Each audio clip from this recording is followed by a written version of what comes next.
Good afternoon, everyone. Thank you for lending me your ears this Saturday afternoon. I hope all of you are well. So my talk today is on autoimmunity and arthritis. This is actually in a series of talks that I had been giving to Brahm Centre over the years about arthritis, and I've talked about other types of arthritis, namely osteoarthritis or wear and tear, gout, but I think this might be one of the first times that I have been asked to give a talk on autoimmunity. What I'm going to speak about today is about the human body and body systems, explain to you all what is arthritis, explain to you about the concept of the immune system and autoimmunity, and what is arthritis that is caused by autoimmunity, using rheumatoid arthritis as an example. And what to do if you suspect that you may have a problem, as well as how you can help yourself. So our human body comprises of cells that are organized into many different systems and structures, and all the different systems and structures all have different function. So all these different cells do different things, and the common goal is to keep us, the organism, alive and allow us to reproduce ourselves. So it's a little bit like a country that is organized into different government ministries, and each with different function. So this here is a list of examples of different body systems. So the musculoskeletal system, for example, allows the organism to respond to its environment physically. Then you have the nerves and the brain organized in the nervous system, the circulatory system, which is the heart and the blood vessels, the respiratory system, which is the lungs, the digestive system to allow us to get energy from our food, the endocrine system producing hormones that keep us alive, the immune system, which is our defense system, and reproductive system. So the musculoskeletal system is made up of bones, it's made up of joints, of ligaments, tendons, and muscles. And the structure of a joint, a healthy joint, what is a joint? A joint is actually a meeting point between two bones. And our human body is made up of lots and lots of these bones joined together by ligaments that hold the two bones together and muscles overlying it. And the term arthritis is actually a very general term. It's used to refer to disease affecting a joints. Like vehicles, for example, is a general term. Yeah, what kind of vehicles? Cars, motorcycles, and so on. Arthritis, what kind of arthritis? Many different kinds. So it derives from the Greek words joint, arthro meaning joint, and itis meaning inflammation. So as we age, most of us know about osteoarthritis, or wear and tear in the joints as we age. So as we get older, the cartilage between the bones gets thinner, and you start to have changes in shape of the cartilage and some creaking when you are squatting and standing up, and that is all because of osteoarthritis, which is a degenerative process that happens due to aging and loss of cartilage and uneven surfaces of bone rubbing against each other. However, this is not the only kind of arthritis, and not all arthritis is because of aging. In a small proportion of the population, 1 to 2%, arthritis results from the joints becoming inflamed. And inflammation is like fire. It destroys the cartilage over time, and it will speed up the damage to the joint. And the reasons why you can have inflammation in a joint can be manifold as well. So for example, if you've got a germ inside the joint and the joint is infected, you can have inflammation there. If you've got something inside the joint that is irritating the joint, like from gout, the joint can become inflamed. Or if you get an attack on the joint from the immune system, the joint can also become inflamed. So one way of thinking about this is that just as many different things can cause a fire, like wood, electrical fire, gas fire, oil fire, chemical fire, you can also have many different causes of arthritis, of which aging is one, but immune system dysfunction is also another. So to understand the concept of autoimmunity, we must first understand our immune system. Our immune system is the body's total defense system.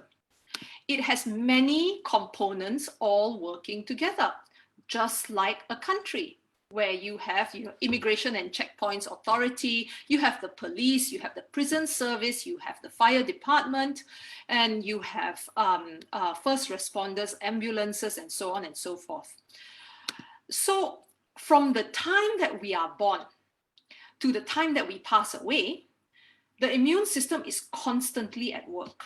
It is interacting with the environment that we are in. It is looking out for threats, neutralizing the threats, and keeping us safe.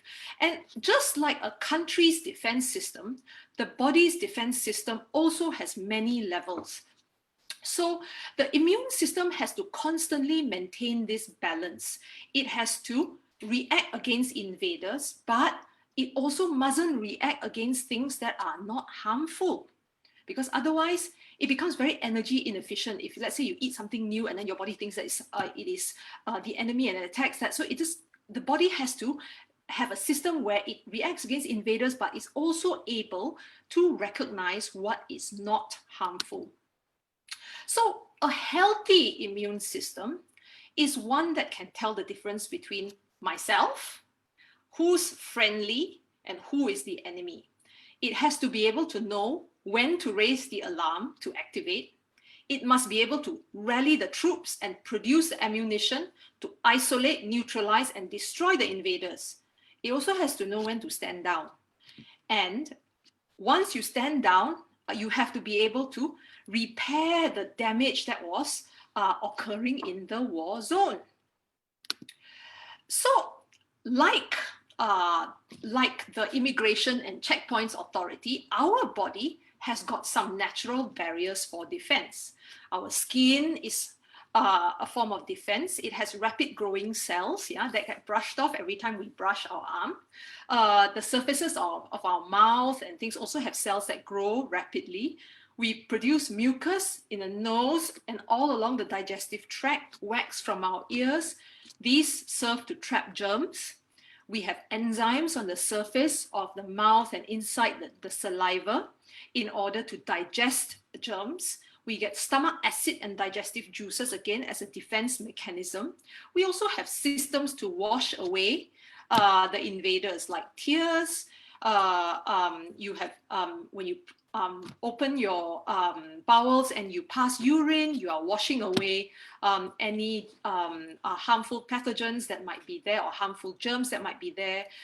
You have little cells with hair that sweep out mucus from your respiratory tract all the time. So there are all these natural barriers for defense that our body has. But the barriers themselves are not enough. So if the barrier is breached, the body's immune system needs to have a way to isolate the area and minimize the breach, send in the troops, neutralize invaders, clean up the dead and dying, and then repair any collateral damage. So one of the cells that we have in our body is the white blood cell, or the neutrophil. This is it here, the one with the purple splotches, and they come in very, very large numbers, and they are short-lived. So if your body is under attack from a germ, the neutrophil is the first responder, and it has toxic granules inside which it will spew out to kill any pathogens that might be there. And it also has the function to quickly engulf germs. So this is the one of the examples of a first line of defense in our body. Other defense comes later. while this first line of defense is going on at the back, other cells are working hard to try and figure out what kind of bullets, special bullets, can be made to neutralize that particular germ. There are also production of certain types of cells with specific killing capabilities that can kill certain germs. So that if you meet the same germ again in future, the body can quickly recognize and say, ha, we met this one before in 2016, quickly pull out the instructions to make this kind of neutralizing bullet and kill it, for example, okay? So how does the immune system know which one is me, which one is a friendly, and which one is the enemy? Well, we have evolved together with bacteria and viruses. And the first responders in our body are already pre-programmed to recognize some dangerous bacterial patterns. And the rest of it is learned from the time that we are in the womb. And from the time that the baby is born, when the baby comes out through the mother's birth canal, the mother's birth canal is full of bacteria. All the bacteria will go onto the baby and it will meet all these kinds of bacteria. Some of it will go into its digestive tract, and all these bacteria will start to educate the baby's immune system. And when the baby is crawling around and it's, putting its hands on the floor and then putting it in its mouth, all these environmental bacteria are educating the body's immune system and telling it, okay, this is what is friendly, this is what is not. And it will learn how to have tolerance of that which is not harmful. But as with best laid plans, malfunctions can happen. So in some people, as the child grows up as well, the body's own cells also give it small amounts of components of self and say, this is not harmful, learn that this is me, this is not harmful, and that's how you do not generally attack yourself. But in some people, the body's immune system loses this degree of tolerance. And so it becomes defective and it starts to attack normal components of your own body. So for example, if you start making special bullets, antibodies, to attack your own thyroid, for example, that attack from the body's immune system, recognizing the thyroid gland, for example, as a germ, would mean that eventually the thyroid would get destroyed and damaged. And so this kind of attack on one's own self is called autoimmunity. So it's like a civil war, yeah? Own country versus own country. An autoimmune disease may affect one area only, or it may affect many different areas. And there is a huge spectrum. It's like color spectrum.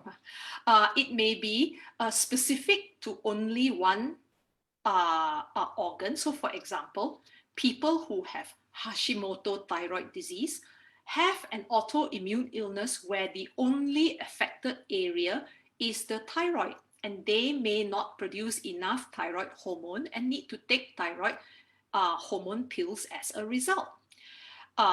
People who have rheumatoid arthritis, by contrast, have an autoimmune illness where the disease attacks the joints mostly, but can also affect other places like the lung, the eye, or the skin. And so you can go from having autoimmune illness in only one area, or autoimmune illness that affects many, many, many different parts of the body. So another autoimmune illness, a condition called systemic lupus erythematosus, or SLE, can affect just about any part of the body. So it can either go from organ specific to anywhere. Okay, so there's a huge spectrum. And rheumatologists like myself tend to deal with autoimmune illnesses that are multi-system. So if you had autoimmune thyroid disease, you wouldn't come to see me. You would go to see an endocrine doctor, a thyroid doctor, okay? You would not come to see me, but you would come to see me if you had a multi-system autoimmune illness. The thing that I must drive home to all of you is that autoimmune illness is not common, okay? Lupus affects about 3 to 5 per 10,000 people in this part of the world. Rheumatoid arthritis, broadly speaking, affects about 0.25 to 1%, so that means 1 in every 100 people. Contrast this with diabetes, affecting 1 in 9 Singaporeans, high cholesterol, affecting 1 in 3, and high blood pressure, affecting 1 in 5, okay?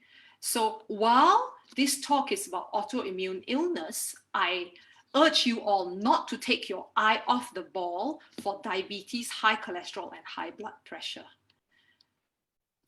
So there is not one single cause for autoimmunity. Autoimmunity is thought to happen because of an interplay of factors. There is an interplay between genes, the environment, and the immune system. So there also isn't one autoimmune gene, okay?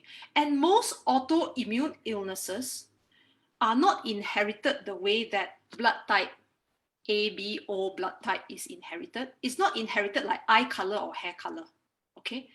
There may be many small multiple genes all throughout our human chromosomes that individually can contribute a very small increase in risk.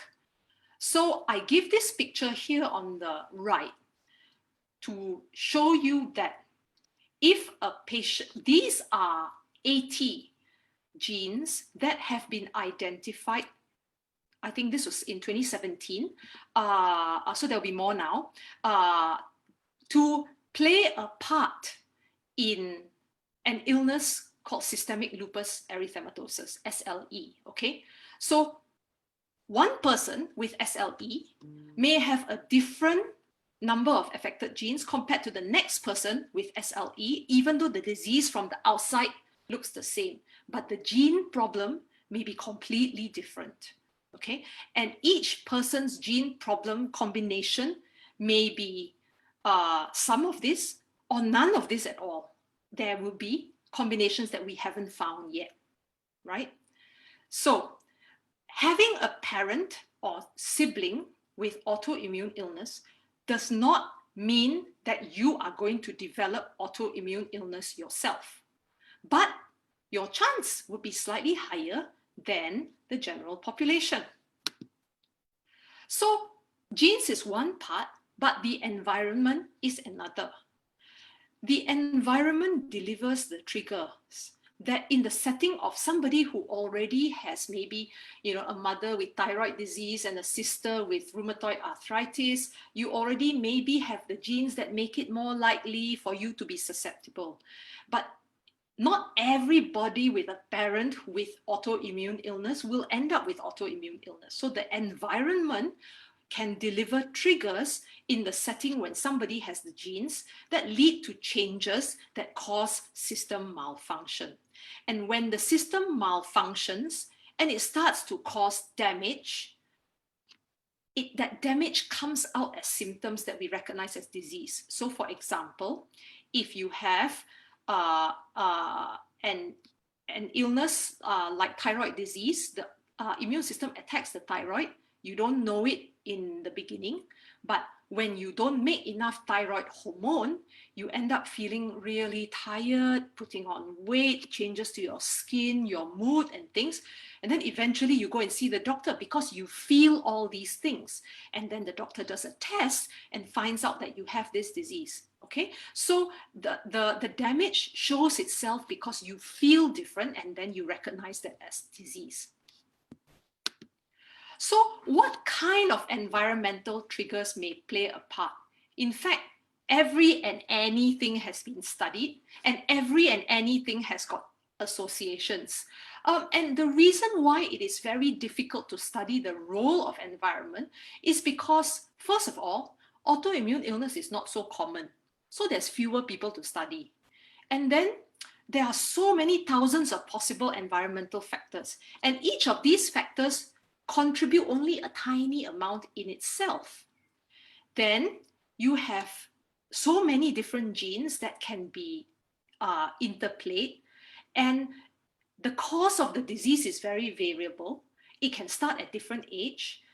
And you can't really control environment in a strict way and say, okay, I keep this the same, everything else the same, and only this thing varies, to see what kind of impact that the environment has on that. You can do it in mice, perhaps, but you can't really do it in humans. Yeah.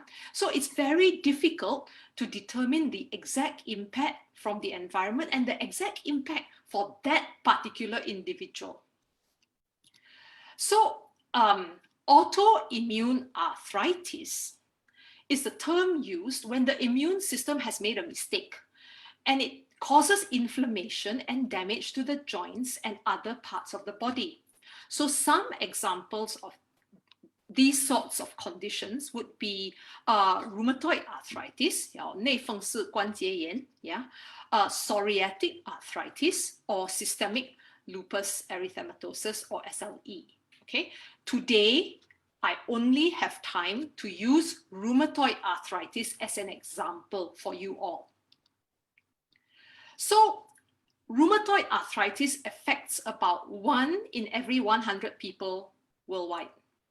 And women are more at risk. So for all rheumatoid arthritis patients, there are 3 affected women to every 1 affected man. And it can happen at any age. So I have seen patients come with rheumatoid arthritis at age 9 months. I've seen rheumatoid arthritis patients come at age 90 years.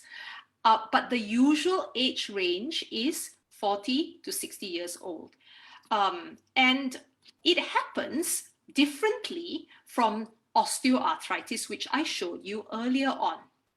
So this is an example of a normal joint, like what we saw earlier, okay? This is osteoarthritis, where the cartilage has worn down, okay?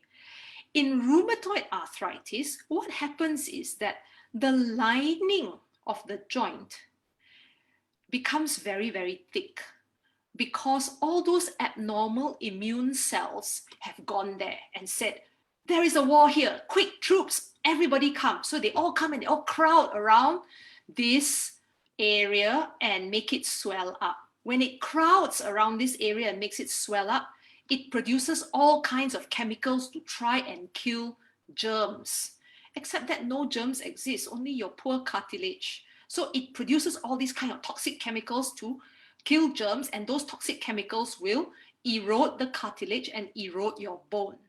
When the cartilage and bone gets eroded, that's when damage happens. So patients with rheumatoid arthritis will come with pain. And these are examples of the areas in which they affect, okay? So it's very peculiar. Rheumatoid arthritis never affects the last joint on your fingers, okay? The top joints at the tips of your fingers nearest your nails are never affected by rheumatoid arthritis. We're not very sure why, but we think that the composition of the cartilage there may be a bit different. It can affect other places like here, okay, and here, and the wrists. And you can see from the skeleton, there are many, many other places in which it affects. It also doesn't affect the lower back. Okay, so when you have your immune system going to those joints and attacking it as though it was a germ, it will cause pain, it will cause swelling, it will feel hot because remember, it thinks that there's an infection there, yes?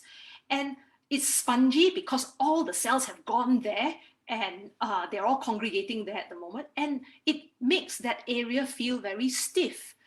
And the usual complaint is Oh, doctor, I wake up in the morning and my joints feel very stiff and I have to keep moving it and moving it and moving it, sometimes for several hours before the stiffness gets a little bit better.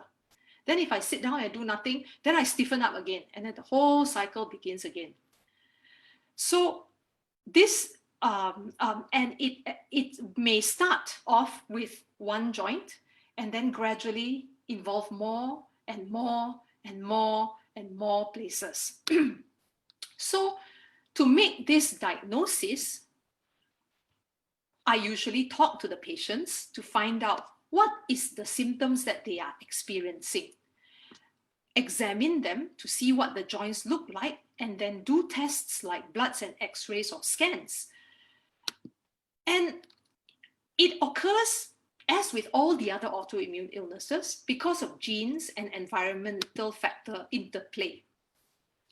So genes are not the only thing that matters. If you had identical twins with identical genes, there are only about 15% of cases where both twins will end up having rheumatoid arthritis. If one twin has RA, the other one getting RA, only about 15%. If you are fraternal twins, meaning like just ordinary brother and sister, kind ordinary siblings, the risk is even lower, only about 4%. So having said that, if you have a first degree relative, meaning either a parent, a sibling, or a child with rheumatoid arthritis, your risk is about 3 times more than the risk of someone without any family history at all. So environmental triggers and risk factors are not well understood. The biggest one and the best studied one is smoking. Others are things like obesity, diet that is low in green leafy vegetables and high in sugar, gum disease, and certain infections. So the other thing that I want to emphasize to people is that rheumatoid arthritis doesn't happen overnight.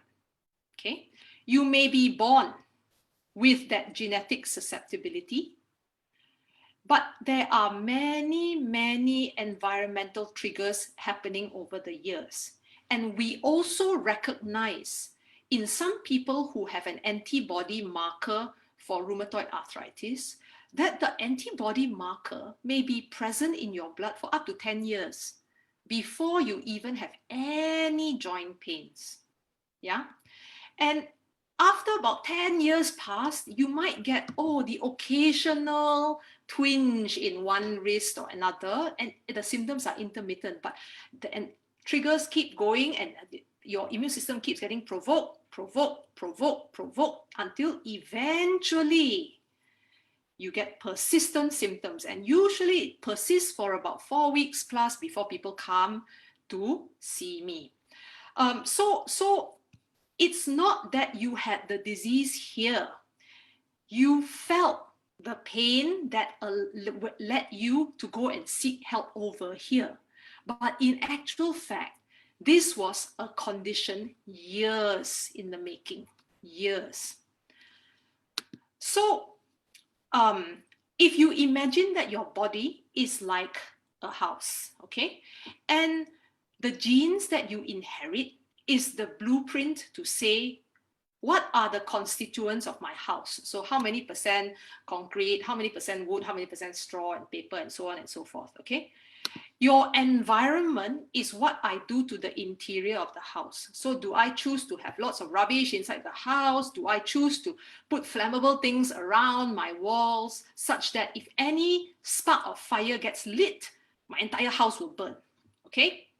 So rheumatoid arthritis is, in fact, like the fire burning a house. You may have it start in one joint, say, for example, the wrist. And if you do nothing, the fire will spread to another room and another room and another room. So the fire will spread to another joint and another joint, another joint. More and more and more and more places get involved. So if you do nothing about the fire, you say, okay, never mind, I just let it burn, okay? This is what will happen. So the structure of your house will be destroyed. So equally, the structure of your joints will be destroyed and your joints will become deformed because the body's immune system is attacking and causing your cartilage to dissolve away and your bones to dissolve away, and so everything changes shape. So the other thing to say is that rheumatoid arthritis is a chronic illness. It's gone on for years. As with all other autoimmune illnesses, there is no cure once the disease process has been set in motion. This picture here is to remind me to tell you that it's a little bit like an egg, Humpty Dumpty, that has been cracked and cooked. So you can't say when you've developed this that, oh, can you please put me back together again, doctor, and put all this egg yolk back inside and seal up the egg. I want to be like the egg before, okay? Once you've gone from here to here, there's no going back from here to here. But if rheumatoid arthritis patients are treated early, disease is much easier to control. This, again, the fire analogy is very useful. So if you have a small fire, you can use a fire extinguisher, like handheld one, and put it out. But if you let it engulf the building, then you're going to need a lot of fire engines and a lot of water and things like that to bring it under control. So the same goes for rheumatoid arthritis. When you have disease that is not so severe, if you take medicines to dampen it all down and get the fire to very close to zero, in the long term, the damage is less. In the long term, the function of your joints is preserved better. The total amount of medicines that the doctor may need to give you is less. And in fact, if you hit it hard early enough, there's in fact even a possibility of the disease going quiet into remission of medications. So the principles to treat rheumatoid arthritis is always to keep the fire as small as possible. And in fact, this is true of any other autoimmune illness that I treat. Always keep the fire as small as possible. And the aim is for the doctor to increase medicines until the patient has no painful, no stiff, no swollen joints. And to monitor regularly in case the fire become big again, we use bigger fire extinguisher. Fire small, we use smaller fire extinguisher. I tell my patients, it's a little bit like sailing on the sea. The sea is rough. We also ride the waves differently from when the sea is calm. There are, of course, other problems that may crop up as time goes on. If you have one autoimmune illness, it means that your immune system already has a tendency to not always recognize itself. So you may develop others. So patients with thyroid problems may develop rheumatoid arthritis and vice versa.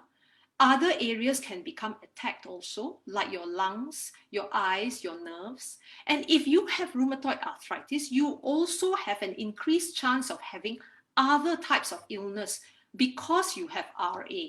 For example, RA patients are at 2 times higher risk of heart attack and strokes compared to the normal population. RA itself gives you osteoporosis if untreated. So there are all kinds of medicines these days, and rheumatoid arthritis patients are very fortunate these days compared to when I was a medical student.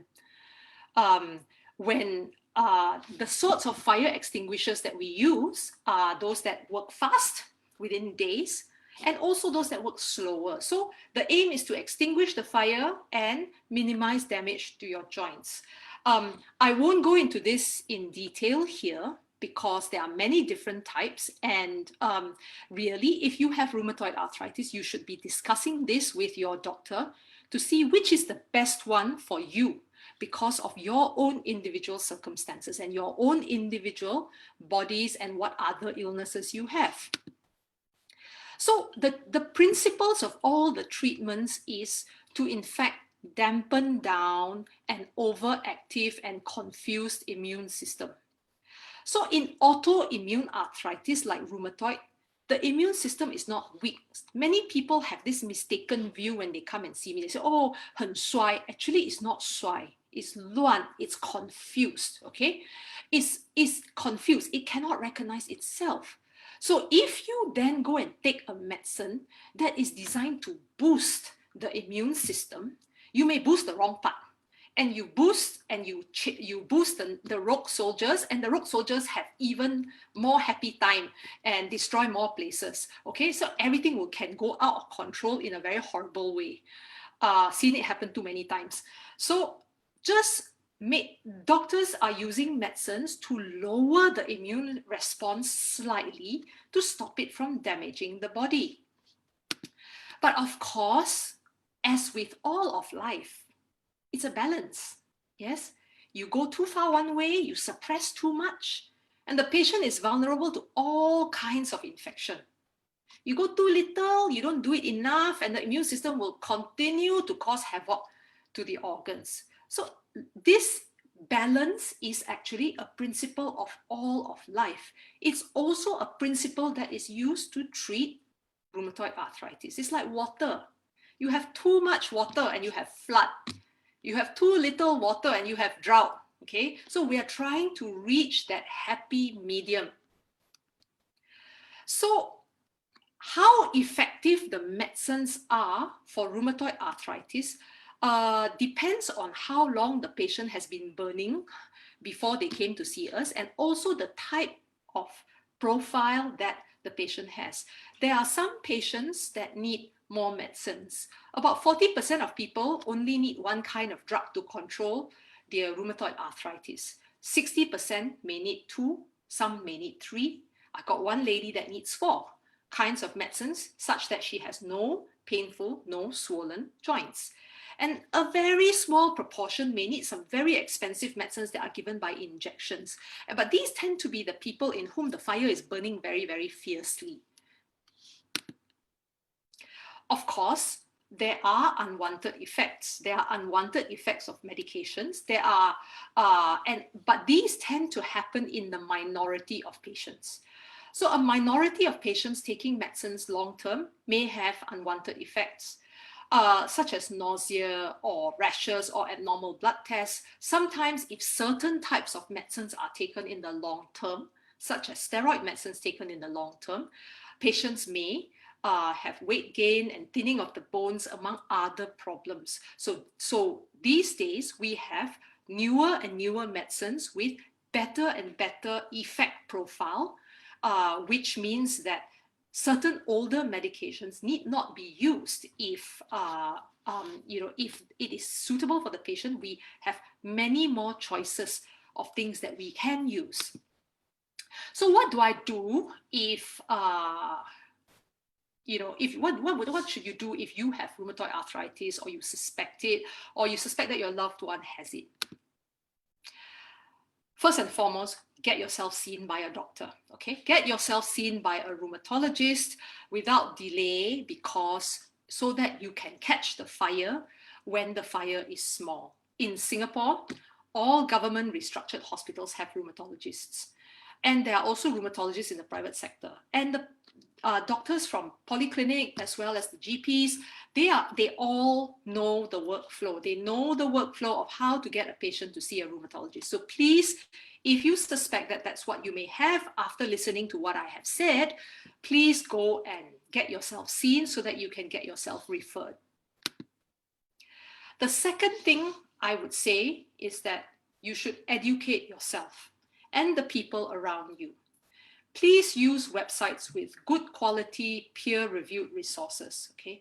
And really try hard to guard yourself against fake news and hearsay. Learn about the disease, learn about available treatments and how to help yourself. If you are not sure which websites are legitimate, when you go and see your doctor, you can ask your doctor to recommend some websites. You can also if you are somebody with rheumatoid arthritis, you can ask the nurse practitioner that sees you to recommend websites as well as support groups. There are local support groups like the National Arthritis Foundation. This is a very good UK website that has got lots and lots of information on rheumatoid arthritis and how it is diagnosed and what treatments are available. The third thing, and possibly the most important thing, is that you should always try and be an active partner in the management of your condition. The body is yours, okay? And the health professionals that are looking after you want you to get better. But I always say to my patients, the medicine can be the best medicine in the world, but if the medicine stays in the box, it will not be the best medicine in the world, okay? The best medicine in the world is not going to work if the best medicine in the world stays in the box and not in your body, okay? So if you don't take the medicines, what your health professionals can do is very limited. And if you do not make the efforts to change diet or lifestyle, then what we as health professionals can do is very, very limited. So people with immune illnesses or with a diagnosis of immune illnesses, or who fear that they have the genes that make them more likely to develop immune illnesses in future, should take a long, hard look at their lifestyle, okay? You cannot do anything about the genes you inherited from relatives or your parents, but you can do a lot to change your lifestyle. So here I've listed some areas in which people should pay attention to. Rest, to pace yourselves and learn how to manage stress, to stop smoking, to perform moderate regular exercise, to eat healthily, pay attention to dental health, we'll go into that in a minute, and also to other things that you do at home that might be damaging to your joints. So stress is any change in your environment that strains your biological or psychological capability. But stress is an integral part of life. But the relationship between stress and illness is very complex. So a stressful event that happens does not always cause illness. A stressful event that happens, the chance of that causing illness varies between individuals. So one person may move house and then get a flare of rheumatoid arthritis. Another person might move house and the rheumatoid arthritis is completely fine. So many variables come into play besides just the stressful event itself. So your genes, the genetic makeup that makes your illness what it is, your coping mechanism, your social support, what kind of personality you are, because stress changes the hormone levels in your body and the chemical levels as well. And when these hormone levels and chemical levels change, it has been shown very clearly that to be associated with disease onset and flare-ups in autoimmune illness. Smoking is a really big thing in the rheumatology clinic. So smokers have twice the risk of developing rheumatoid arthritis compared to non-smokers. And smokers are also more likely to have antibodies that makes their arthritis the more severe kind. In addition, if I'm treating a smoker with arthritis medicines, I am likely to have to use more medicines in the smoker compared to the non-smokers because they don't respond so well to the same drugs. Okay, so if you have a family history of immune illness and you are smoking, I would urge you to stop. If you already have an immune illness and you are smoking, you really must stop, okay? Dental health is the other important thing. Rheumatoid arthritis is associated with gum disease, and poor oral health is associated with increased joint damage. So the worse your teeth are, the worse your joints are going to be. In RA, also, rheumatoid arthritis itself can cause bad gum disease compared to people who don't have rheumatoid arthritis. So the bottom line for people with rheumatoid arthritis is see your dentist regularly, okay, to prevent this sort of chicken and egg crosstalk scenario happening. Weight management and sugar consumption is a very big thing in our society these days. people who are obese have much more difficult to control autoimmune illness. The reason for this is because body fat is not just a storage organ. Your body fat is producing chemicals, and these are chemicals that driving the immune system, making it more and more inflammatory. Okay, so it's driving the inflammation. It's like those people that are inciting the rogue troops. Okay, so patients who are big size have very much more difficult to control rheumatoid arthritis. It's not a weight thing. It doesn't just happen to the lower limb joints. It happens to the hands as well. Yeah, and you don't walk on your hands, right? So your RA, the hands, much more difficult to control because body fat produces chemicals that drive inflammation. If you drink a lot of sugary sweet drinks, like Coca-Cola or bubble tea or a 3-in-1 or those high fructose sweetened drinks, studies in the US and UK have shown that heavy consumption of these are associated with development of inflammatory arthritis. So I usually advise my patients to make sure that all their drinks are kosong. Those of my patients know that I nag and nag and nag about this. Okay. Their diet does play a role. The jury is out as to what kind of diet and what degree of a role does it play. There may be benefits for diet that is rich in green leafy vegetables, nuts, berries, and fruit. This so-called Mediterranean diet where it's low in salt, because high salt consumption shown to worsen rheumatoid arthritis. Limited red meat, maybe once or twice a week. High in oily fish and good oils. All this aims to reduce the level of inflammatory chemicals in the body and hopefully help to turn down that fire or turn down the gas that is causing the fire. So in addition to putting fire extinguisher, you want to somehow try and turn down the gas as well. This page is from the Harvard School of Public Health, and there is a healthy eating plate. If you have time, I would urge you all to go and have a good look at this site and familiarize yourself with the healthy eating plate. The bottom line is that most of us are not doing this. We are not taking enough vegetables. So 7 to 10 servings, I think, of vegetables a day. Many people will be hard pushed to manage even half of that. So the final thing I would want to talk to you all about is to be wise, and to be wise with complementary and alternative therapy.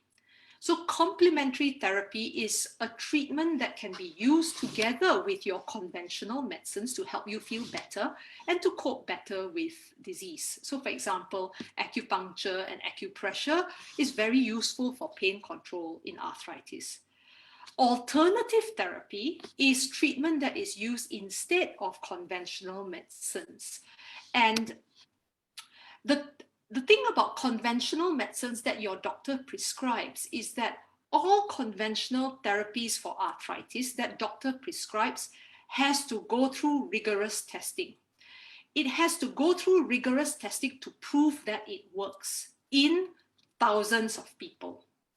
Most alternative therapies have not been put through such testing. And there is no hard scientific evidence that they work. So some types of alternative therapy may not be completely safe, and they could cause harmful side effects.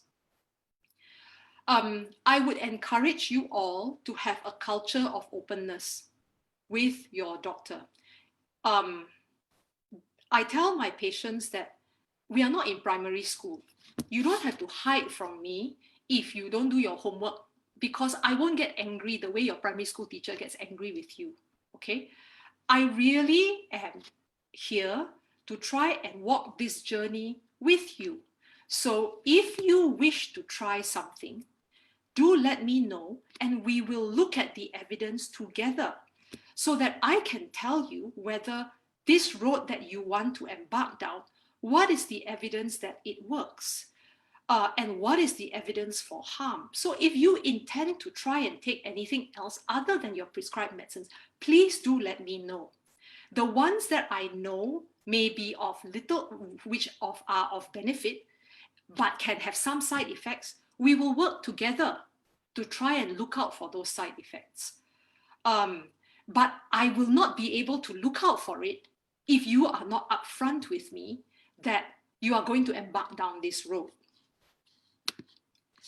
Some traditional herbal medicines have been shown to have properties that can help reduce inflammation and joint damage. So for example, this is curcumin, and this is Tripterygium wilfordii or Lei Gong Ten, which is a Chinese medicine that has been shown to be effective for rheumatoid arthritis, but it can be extremely toxic in the wrong hands, okay?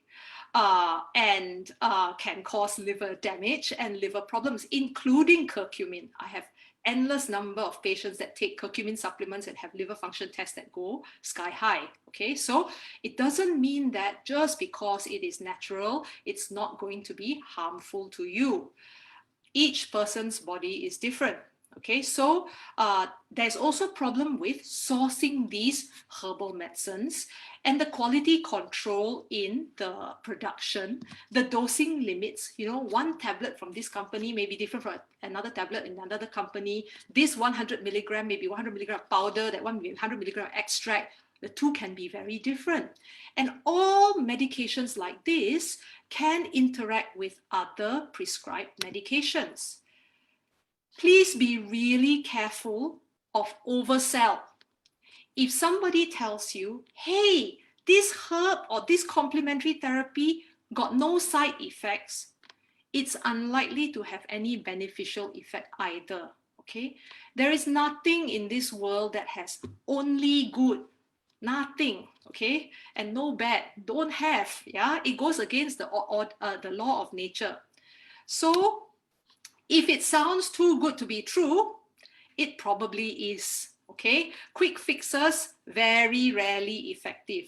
All natural, so many alternative therapists may tell you, use phrases that appeal to you. They would say, organic, natural, healthy. What's that mean? Poison, like arsenic and lead, also naturally occurring, ma. Tobacco also natural, ma. You want to take tobacco or not? I just told you it mustn't smoke, right? Yeah, so these phrases appeal to the health mindset in us, okay? So we must be really careful and guard our minds against this sort of marketing, yeah? And more expensive doesn't mean more effective, okay? If a drug has a biological effect, the drug can only come out of the body two ways. Okay, liver or kidney mostly. Yeah, so if you take your complementary medicines 2 hours away from your Western pill, there's no guarantee that the drug will not interact. It just doesn't mix inside your stomach, but it can mix in your liver. Okay, because some drugs may take 12 hours to come out. Some drugs may take only 2 hours to come out. So if you take it 2 hours away and this one takes 12 hours to come out, it has not come out yet, and this one has gone in already. And you may have abnormalities or inflammation in the liver or abnormal tests for the liver that shows that my liver cannot take it, yeah, because of that, okay? So this 2 hours thing, don't use it as a guarantee, okay? It just stops it mixing inside your stomach, that's all. Be very careful of unregulated powders and capsules bought over the internet or from other countries because they may contain banned substances that affect liver, kidney, or cause severe allergies. Always inform your doctor about what complementary herbs you are taking because of the risk of interactions. So this man had liver failure because he was taking green tea capsules, okay? This man was hospitalized because he bought this traditional pill, which was very, very, very, very, very high, a banned painkiller and a banned steroid. And liver cancer across Asia is linked to certain types of herbal Chinese medicines. So my takeaway messages for you all are here. Autoimmunity happens when the body's immune system starts to attack itself.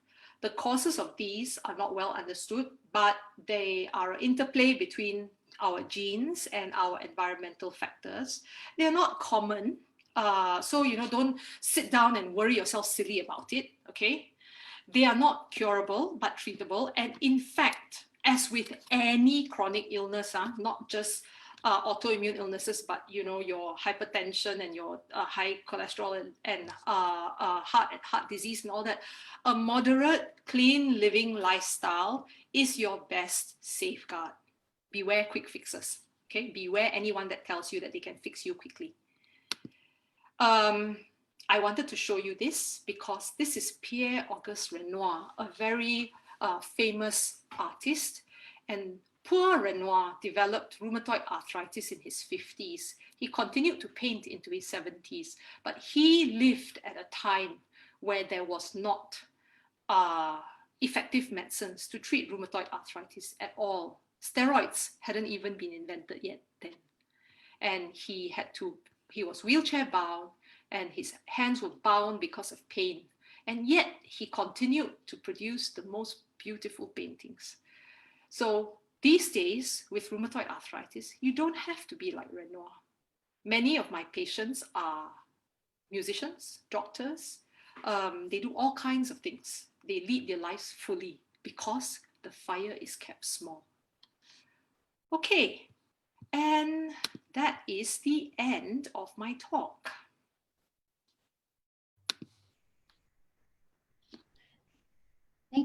Thank you, Dr. Cole. A lot of us find this very educating, and you have also made a very difficult topic very simple to understand. There are some questions about prevention and what kind of diet and lifestyle, in particular, if people with rheumatoid arthritis, should they consume peanuts and soya beans? Does it make it worse when they consume it? If it doesn't make it worse, then you are free to carry on eating peanut and soya bean. Okay. If you are vegetarian and you develop rheumatoid arthritis, peanuts and other nuts as well as soya bean would be some of your major sources of protein.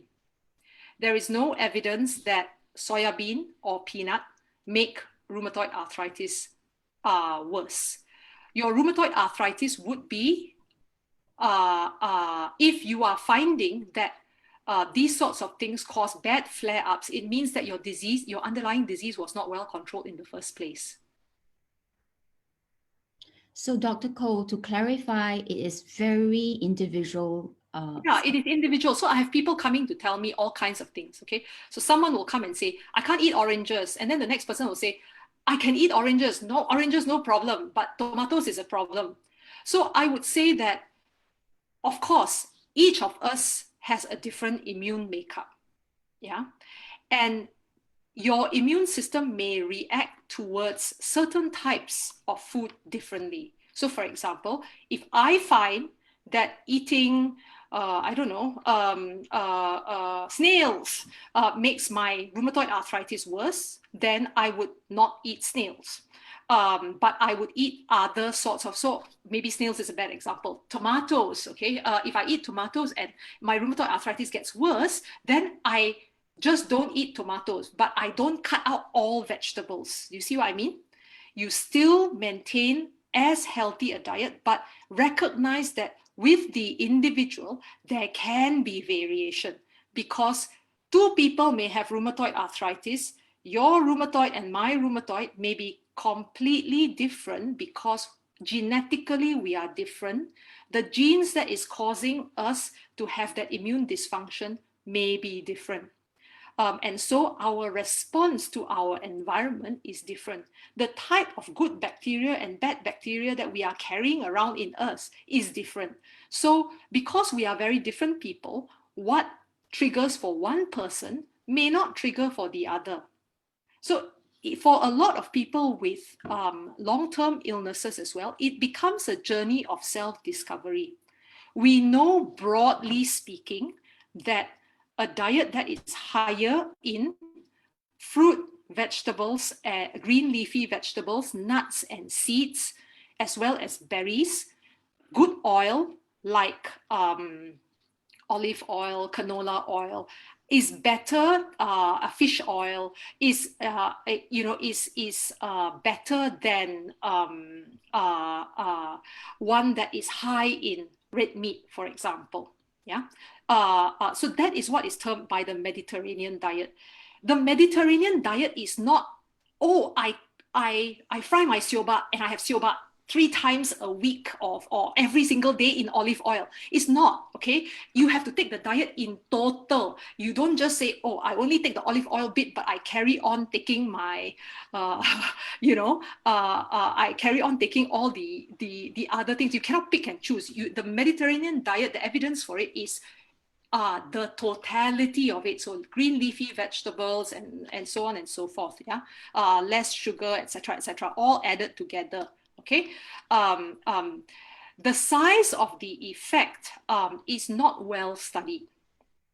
It's not well studied. But if you said to me, I have a very strong family history, what can I do to minimize my chance of getting it? Minimize, not make it down to 0, because we don't really understand what are the other triggers that you might meet. You might, kena dengue after that and then get it, that being the last trigger, because I don't know where you are in that long autoimmune process. You see what I mean? Yeah, you may not have developed any joints yet, but you are just waiting for that last trigger to push you off. You might be there, or you might be many steps before that, you see. So I would say, don't smoke.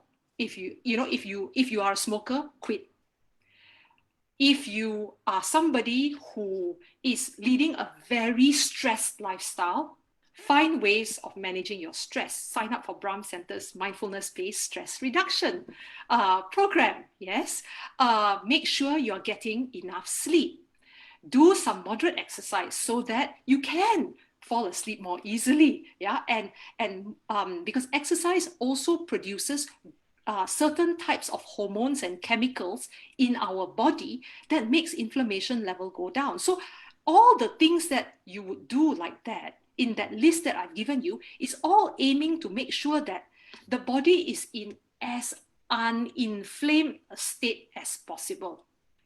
As calm, you want to make the sea as calm as possible. You don't want to stir, okay? So stirring would be, sleeping late every night, drinking lots of alcohol, and getting angry with people left, right, and center. Because when you get angry and you don't manage stress well, your body produces certain kinds of chemicals that crank up the immune system. The immune system is like there going, yeah, come on.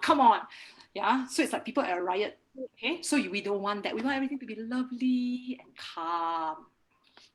Thank you for sharing all that on lifestyle. There are also questions about taking supplements. For people with autoimmune system, would taking fish oil and vitamin D3 help in managing people with autoimmune system problems? Okay, neither of it is a cure. Okay, neither of it is a cure. There is no cure. Vitamin D came about because vitamin D3 has been, in people with autoimmune illnesses, there are more, if you look at all people who have autoimmune illnesses, many more of them are deficient in vitamin D compared to normal people.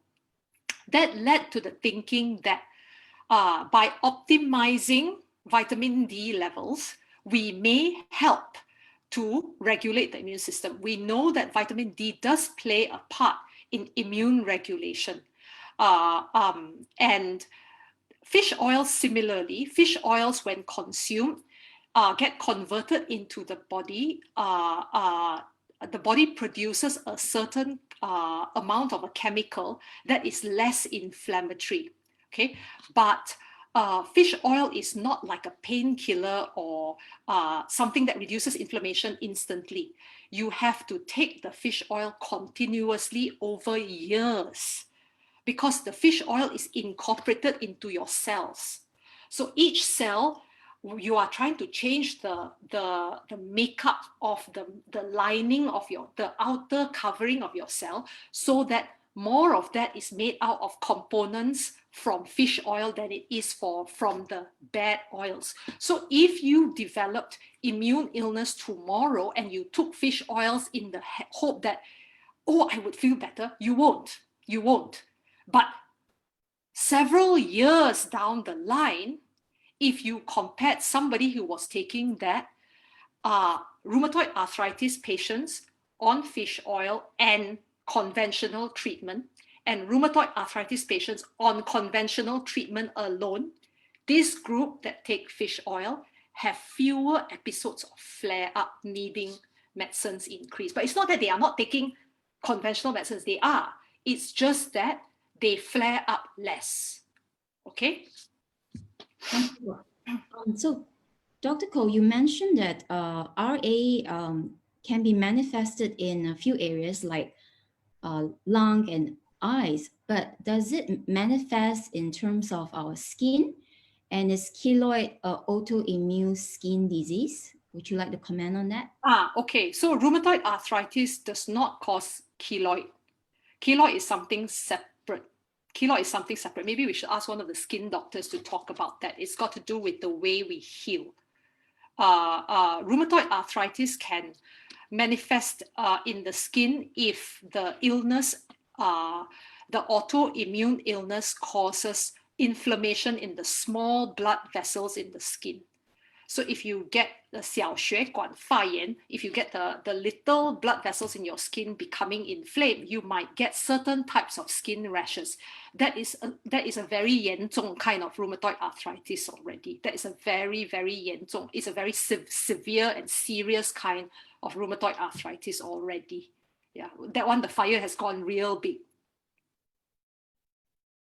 Is there a difference between acquired and congenital when the doctor use such terms in their consultation? Would you like to give us some advice? Congenital means you are born with it. Acquired means it came after you were born. So a congenital illness is an illness that you're born with. Okay.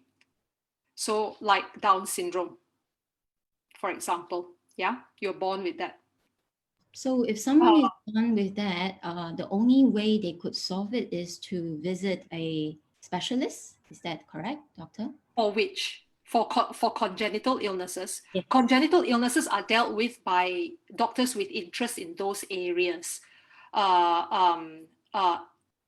are rare immune illnesses, very rare immune illnesses that are to do with babies being born with certain types of genetic problems where there's a problem with one of the genes and then it comes up looking like an autoimmune illness. But those are very, very rare and they are dealt with by the pediatric doctors.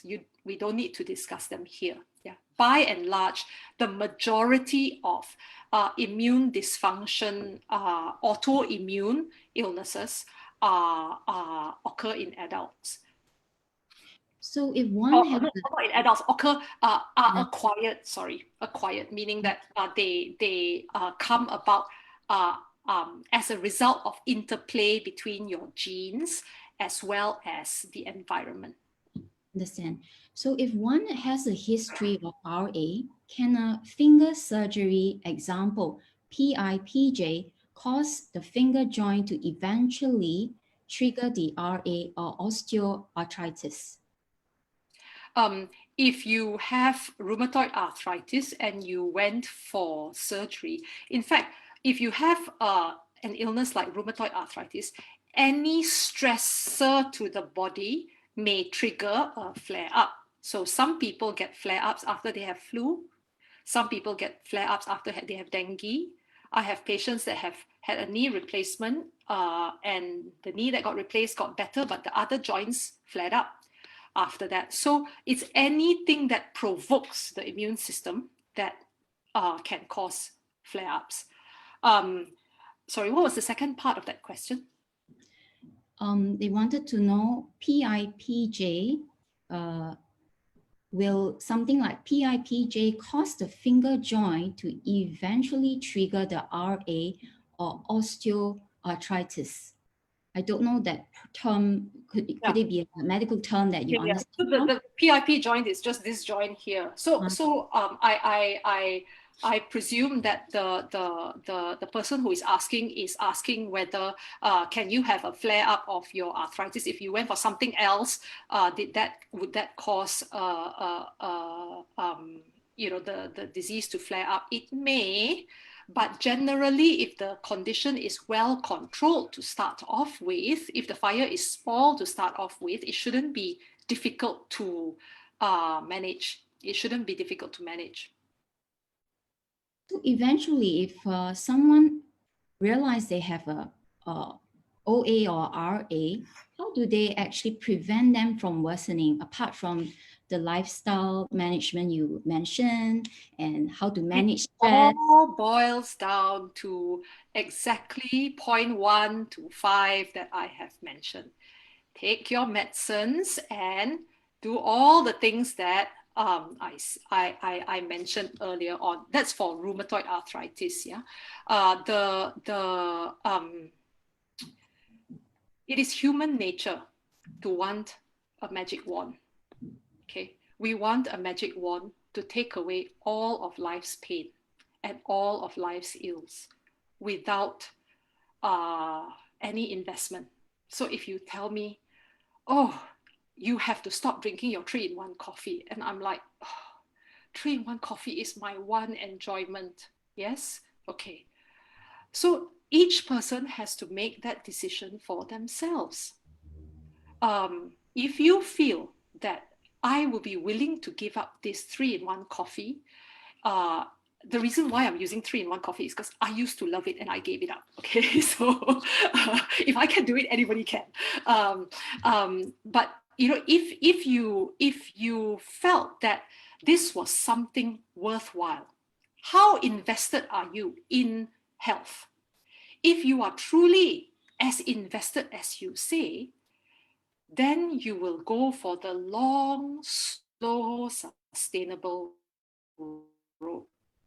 A little bit like bread, okay? Those rapid rise breads and sourdough slow rise bread. Which one's nicer? Yeah. Eventually, as we age, these symptoms might show up in our life. We might discover we have joint pain, but how do we then distinguish if the joint pain is due to a rheumatoid arthritis or is it degeneration? As I explained earlier on, rheumatoid arthritis patients experience a lot of stiffness in their joint. The stiffness can last for hours. It's not the stiffness that you get when you wake up in the morning and you move like that and then you feel fine already, or 动动一两下. It won't be 动动一两下. It will be, oh my goodness, I have an appointment at 8 o'clock. I better get up at 5 to start loosening up. It would be like that. Or, oh, I have to go to work at 8 o'clock. I will wake up at 5 to take my painkiller medicines because otherwise I cannot even walk like that. Okay, it's not a move 1-2 times and then I'm okay. That tends to be the kind of thing that you experience with wear and tear. As we get older, our joints start to wear out. This is another talk, yeah, by the way. That wear and tear will give us some discomfort, but that discomfort tends to be worse if we do a lot of things, okay? Worse with activity. When we wake up in the morning, actually we feel great. The rheumatoid arthritis patient is different. They wake up in the morning, they feel lousy, absolutely lousy, stiff, achy, painful. They haven't slept well because all night they were trying to toss and turn because of the pain. So that is the sort of thing that, so if you are experiencing this kind of symptoms, it's not because you're getting older. You need to get yourself to a doctor and have them do some tests and get yourself referred if you're not already referred. So, Dr. Cole, there is someone with myositis confirmed that by taking a blood test, is tired and have stamina problems. She wanted to know, or this person wanted to know, what causes it and what can they do better and what treatment is actually required. Okay, if they have myositis, they need to go and see a rheumatologist. Some neurologists also treat myositis, but they need to go and be under specialist care. Myositis is an immune illness that where the body's immune system attacks the muscles. It can also attack other places like the lungs and the skin and the nerves. Sometimes it also attacks joints. But it is a serious autoimmune illness, and the same principles apply as for rheumatoid arthritis, which is take the medicines, because the damage that will accrue if you do not take the medicines means that the inflammation will damage your muscles, the inflammation will damage your lungs and major organs, and that can have long-term life consequences in terms of your lifespan and your quality of life. Yeah. The other things are also to do all the things that I mentioned earlier on about diet, about lifestyle, as well as stress management. The basics is the same for any long-term illness. Dr. Cole, there is another case study here. I mean, someone wanted to know, my son had his first autoimmunity attack at 16 years old, which attacked his gut, kidney, and thyroid. 2 years on, I'm still trying to understand more. Apart from medications, he's on 4 different meds. Will diet and exercise help? I think you answered that. But that means he also have to go under the sun when he's going into army. So how long can he remain? You need to discuss this with his doctor. You need to, if you find that the usual clinic appointment doesn't allow you to do it, then you need to ask the doctor whether you can have a separate extended consult where all these questions can be addressed. Thank you, Dr. Cole. So there are also questions about diet, like how gluten can worsen OA or RA. Yeah, for some people, not for everyone also. And again, it's about understanding individual again. So if you take products containing gluten and find that it makes your rheumatoid arthritis worse, then do, if you wish, avoid gluten, but still eat a variety of vegetables. You can still have your carbohydrate from other sources like rice, which is gluten-free. You can have brown rice, not white rice, because of controlling your sugar and things. Yeah, so there are always alternatives. Okay, just don't discount all of one particular food group, because the key to all of this, as I said before, is moderation. Moderation, walking in the middle of that tightrope. Okay, don't lean to one side, don't lean to the other. Yeah. Dr. Cole also share about the healthier plate just now, but we wanted to know more about what you mean by clean hygiene's lifestyle, which is from your... Clean living means don't smoke, don't drink, don't smoke, don't drink, don't gamble, don't have late nights, make sure you are sleeping enough, doing moderate exercise, everything in moderation. That's what I mean by clean living. Don't smoke, don't drink, don't do drugs, this kind of thing. Yeah.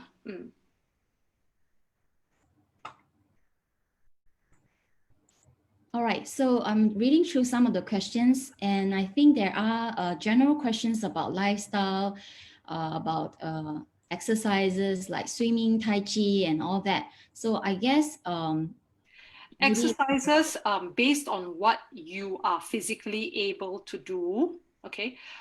Based on what you're physically able to do.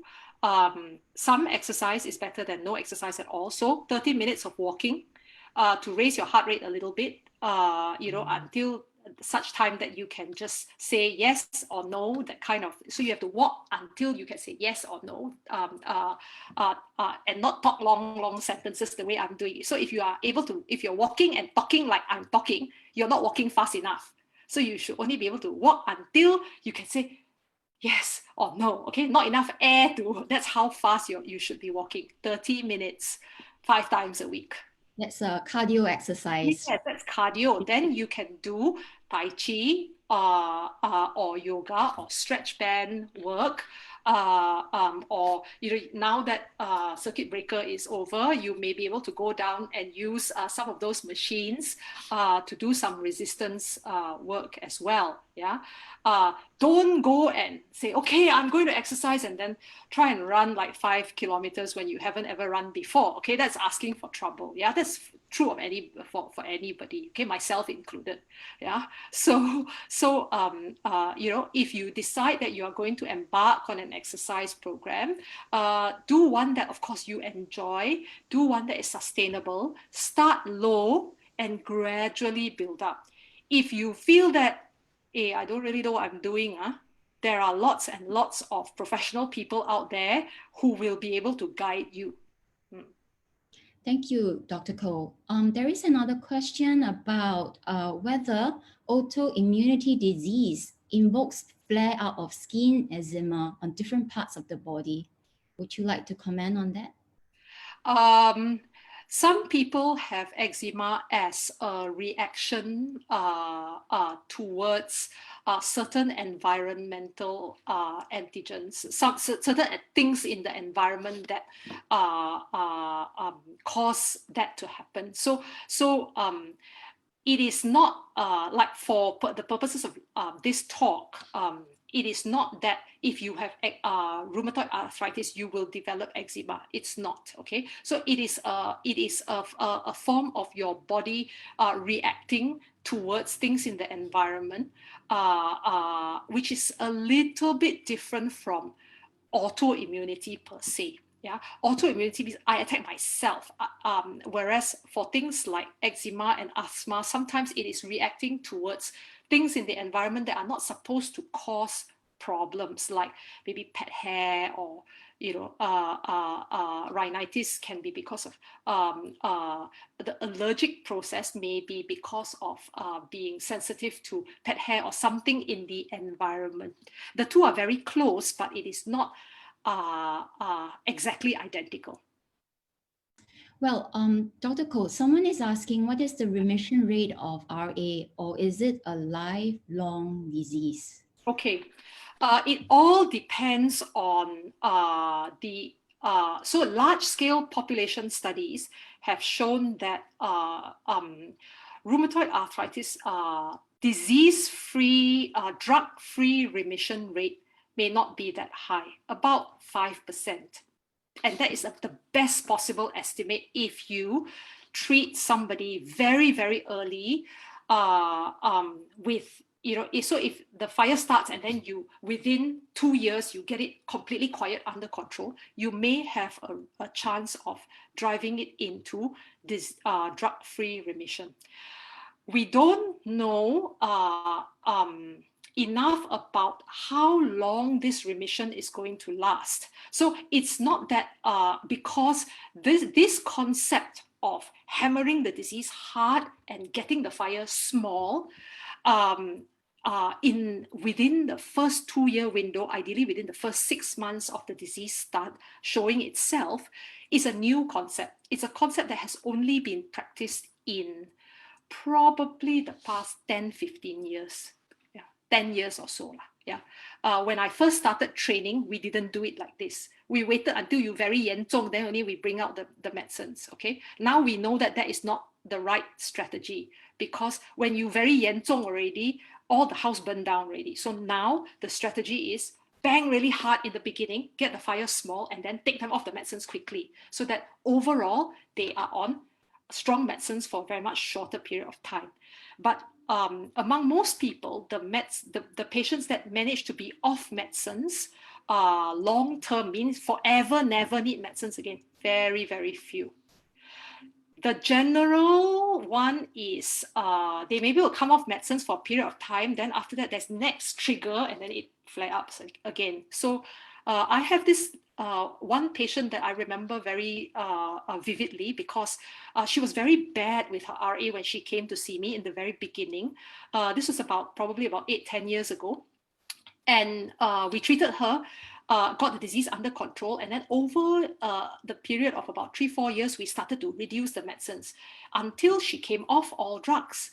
And we were very happy about it. And she did everything I asked. She changed her lifestyle, etc., etc. And everything was great for about 2 to 3 years.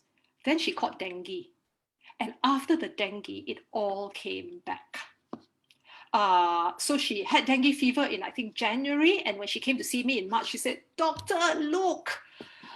And we said, "Oh, here we go again." So it's like riding the waves in the sea. Big wave, we ride the wave differently. When the sea is calm, we do things differently. You put up the sail, you lower the sail, depending on what kind of sea you are traveling in at that time.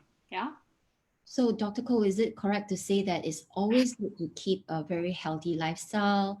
Like what you mentioned just now, that you also cut down on your 3-in-1 coffee? I mean, it is trying your best lah. There are no guarantees in life. So a Yeah. fun fact here is Yeah. why is that 3-in-1 coffee not good for us? Maybe you can share. Oh, that's another talk. That was the about talk. I think a lot of Singaporeans are very much into the coffee and the food. So maybe you can. It's because of the sugar content, and it's also because of the palm oil in the creamer. So I did it because my cholesterol profile was not favorable when I was drinking 2 packets of 3-in-1. And now that I'm not drinking any more 3-in-1 and I don't take any sugar whatsoever, my cholesterol profile has become very favorable again. Thanks for sharing. Yeah, so it is because of that. And I think for a lot of us, especially this issue with sugar, it's associated with a lot of other types of illnesses, particularly fatty liver. And we are really not aware of the sugar content in a lot of our common drinks and food and things like that. I believe that Brahm Centre, there are people who, there is a doctor that comes and does a talk on sugar, right? Yes, we Yes. promoting a lot on a healthier living and sharing. The trouble is, sugar is a drug. It makes you feel good. It makes your brain, it stimulates your brain's reward center. So it's like taking, 阿片, it's a kind of 阿片. It makes you feel great. So many people say, "Oh, I really have to have my siu dai." And I say, "Well, do you think you could make the leap between siu dai and kosong?" And then they like you can see that they're like going, "Yes, I really want to," but so there is actually almost like a dependence on that sweet hit. So it's a case of re-educating the brain. Yep. Thank you, Dr. Koh. So now it's 4:30. Would you like to take some more questions? Thank you all for all the questions. I'm afraid we may not be able to answer all of them. We have tried our very best. Do you want to take one final thing to say to everyone is that, if you feel that something is wrong, do go and see a doctor. I'm not just saying that because I'm a doctor, but I'm saying that because I feel that a lot of people need to take ownership for their health, and they need to see themselves as active partners. You are an active partner in your health. You should not sit down and be a passive recipient and say, "Okay lah, the doctor, whatever she wants to do, just let her do." Actually, that's not the way. Take an active partnership. Let your doctor know what you are thinking about the medications. Then you can have go and read up yourself about the pros and cons of the treatments, and then we can decide on treatments together. Thank you, Dr. Cole. This is so empowering, knowing that we can actually take health in our own hands. So thank you all for joining us today, and hope to see you soon. Take care. Bye-bye. Take care, everyone. Good health.